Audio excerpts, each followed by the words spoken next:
Hello everyone, welcome back to my Java Journey series. In today's episode 3, we are going to learn some of the most important Java fundamentals that every beginner should know. We will start by understanding classes and objects, then move on to typecasting, operators, and finally conditional statements. These concepts are not only important for learning Java but also are frequently asked in interviews and used in real world applications.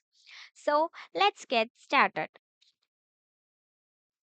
In today's session, we will cover four important topics. First, we will learn about Java classes and objects, which form the foundation of object oriented programming. Next, we will understand typecasting, which helps us convert data from one type to another. Then we will explore Java operators, which are used to perform calculations, comparisons, and logical operations. Finally, we will learn conditional statements, which help our programs make decisions based on conditions. By the end of this episode, you will be able to create objects, perform type conversions, use operators, and write decision making logic in Java. So, let's begin with classes and objects. In object oriented programming, everything revolves around objects. A class is simply a blueprint or template used to create objects. Think of a class as a design of a house. The actual house built using that design is called an object. For example, we can create a class called account. This class can contain variables such as balance and methods such as get balance. Sorry. Then the variables represents the state of an object while the methods represent the behavior of an object. That means this class account contains a variable called balance and also contain a method called getBalance.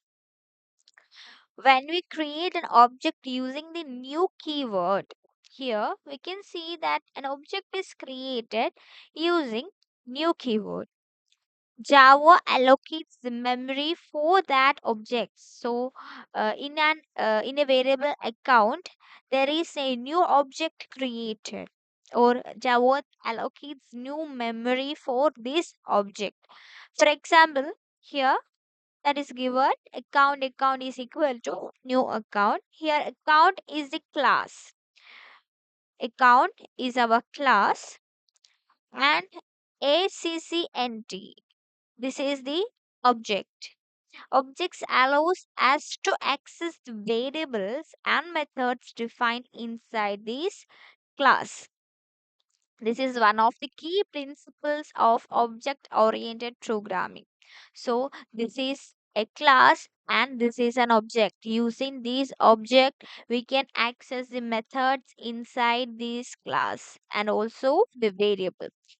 They are double value equal to ACCNT dot get balance of a number 1, 2, 3, 4, 5, 6. So what we do here is there is a value variable.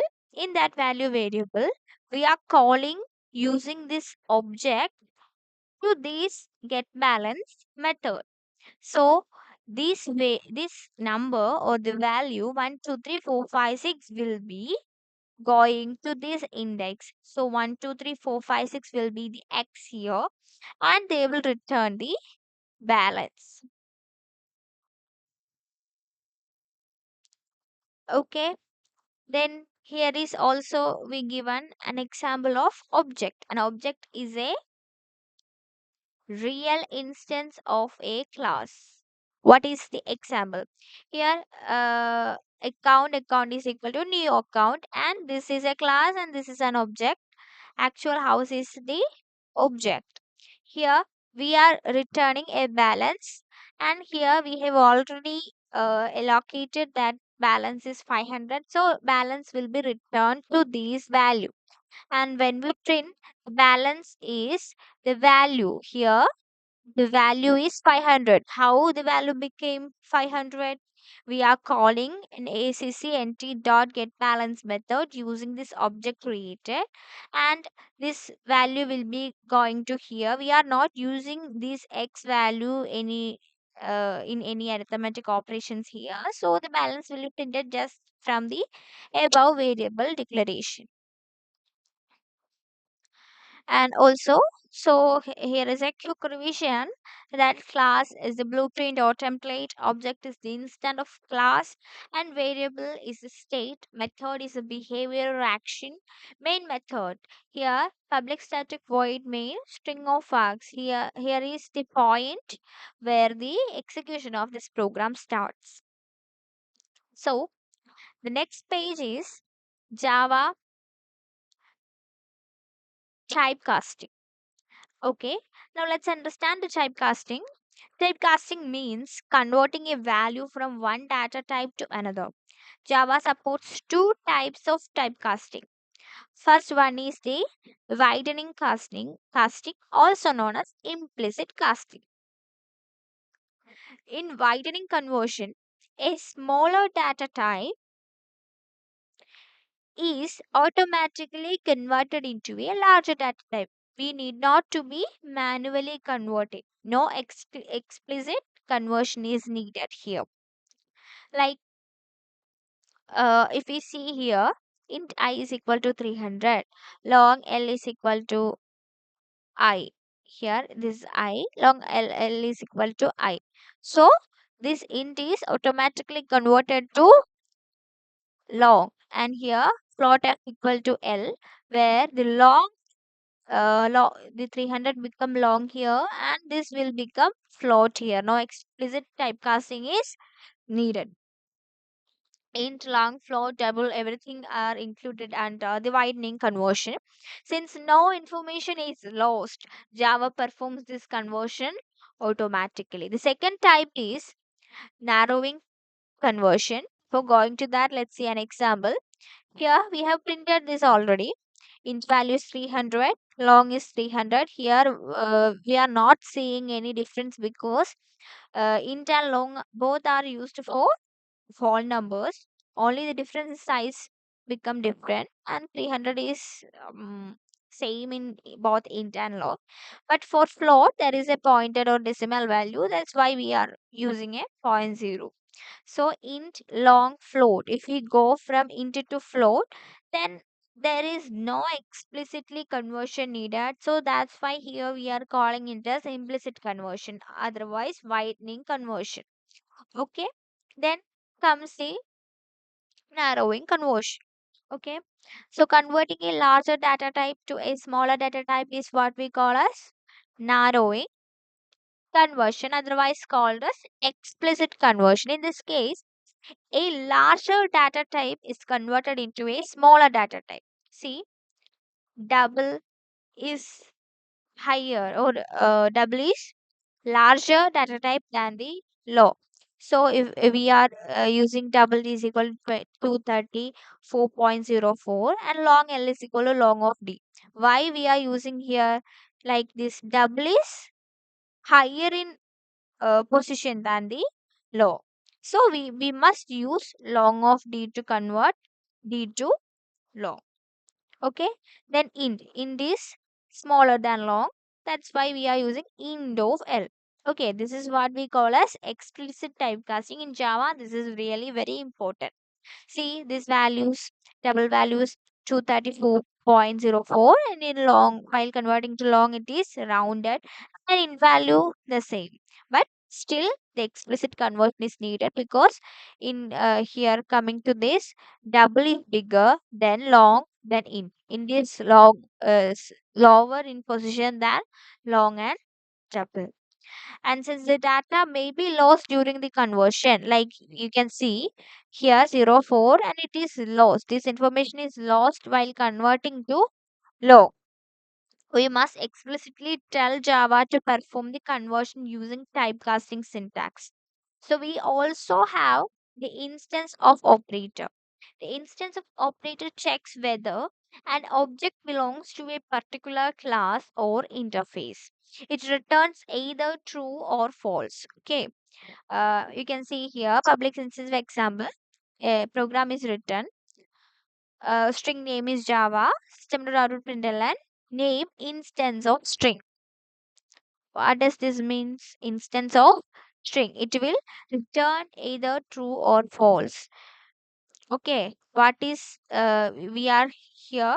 We are using name variable a Java string. So it is a instance of string. Yes, it's true. If we are giving here as int, it is name is an instance of int, then it will be returned false. Okay. So this is what we call as instance of operator. So implicit quick revision for this implicit conversion is automatic, explicit conversion is manual. We must use long in whenever we convert from a uh, higher to lower. Then widening is safe because no explicit conversions are needed, no data loss. But here the data will be lost, so we must. It is not safe using narrowing conversion. It may cause data loss. Instance of check the type of the object. Okay, then it is considered a good practice to use instance of before typecasting to avoid runtime errors. Okay, then uh, going to our next page, that is Java operators. N- Next, let's learn about Java operators. Operators are special symbols used to perform operations on variables and values. There are several types of operators in Java. First, arithmetic operators.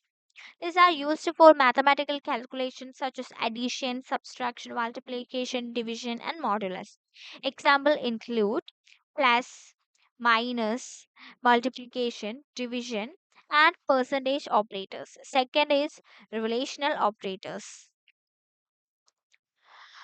Okay, these are used to compare the values. Examples include equal to, not equal to, greater than, and less than. The result is always either true or false here. You can see the examples for arithmetic, relational, as well as logical. We are coming to that. Here you can see int a is equal to 10 and b is equal to 5. Here, whenever we do a arithmetic operation, the output you can see just as simple calculations. Relational operator is equal to, you can see an example. 10 is greater than 5. Yes, it is true. So output is true. 10 equal to 5. No, it's false. So the output is false. Then coming to the logical operators, this combine multiple conditions. Examples include and, or, and not operators. Finally, the sorry, before going to that, and operator will compare true or false. A is true, true and true is true. Here, true and false is false. But true or false is always true. And coming going finally the assignment operators. These are used to assign the values to variables. Examples include equals, plus equals, minus equals, and multiplication equals. Operators are one of the most commonly used features in Java. Here you can see equal to is used to assign a value, plus equal to is used to is is a simplification of x equal to x plus 5. You can see here the outputs. X is equal to 10, then this x is 10, 10 plus 5 is then 15, 15 minus 3 is 12, then x value is into 2 is 24, then is this 24 divided by 4 is 6 and modulo 4 is 2. Okay, so you can see as a quick revision that arithmetic operators are used to perform mathematical calculations. Then relational operators are used to compare two values and return Boolean result. And logical operators will combine the multiple conditions. Then assignment operators assign and update the values of variables. Then coming to the next page, let's look at conditional statements. Conditional statements helps a program make decisions. The first conditional statement is the if statement. Okay. The code inside if block execute only when the condition is true. See here, if age is greater than or equal to 18, then this line of code will execute. This is 2020, which is greater than or equal to 18. Yes, true. So these um, statements will execute. Then the second is the if else statement. One block execute when the condition is true. Another block execute when this above condition is false. The third is the if else if ladder. This is useful when we need to check multiple conditions. Java executes or evaluates each condition one by one until a matching condition is found. Okay, here the marks is 85, which is not greater than 90, so this will not execute. Then we will check whether it is greater than or equal to 75. Yes, it is. So grade B will be printed. Then coming to the switch statement. Switch is useful when there are many fixed choices. Instead of writing multiple if else statements, we can use switch cases to make the code cleaner and easier to read. Conditional statements are essential because they allow programs to react differently based on different situations. Here, day is equal to 2, switch day, case 1. Is days 2? No. So, Monday will not get printed, it will break. Sorry, it will go to the next line, case 2. Yes, day is 2. So, Tuesday will be printed. Then coming to an end, let's quickly recap what we learned today. We started with class and objects and understood how they form foundation of object program oriented programming. Then we learned about typecasting and how Java converts data between different types. After that, we explored operators and the different categories. Finally, we learned conditional statements and how they help the program to make the decisions. Thank you for watching this episode of Java Journey. If you found this video helpful, don't forget to like, share, and subscribe. See you in the next episode. Thank you.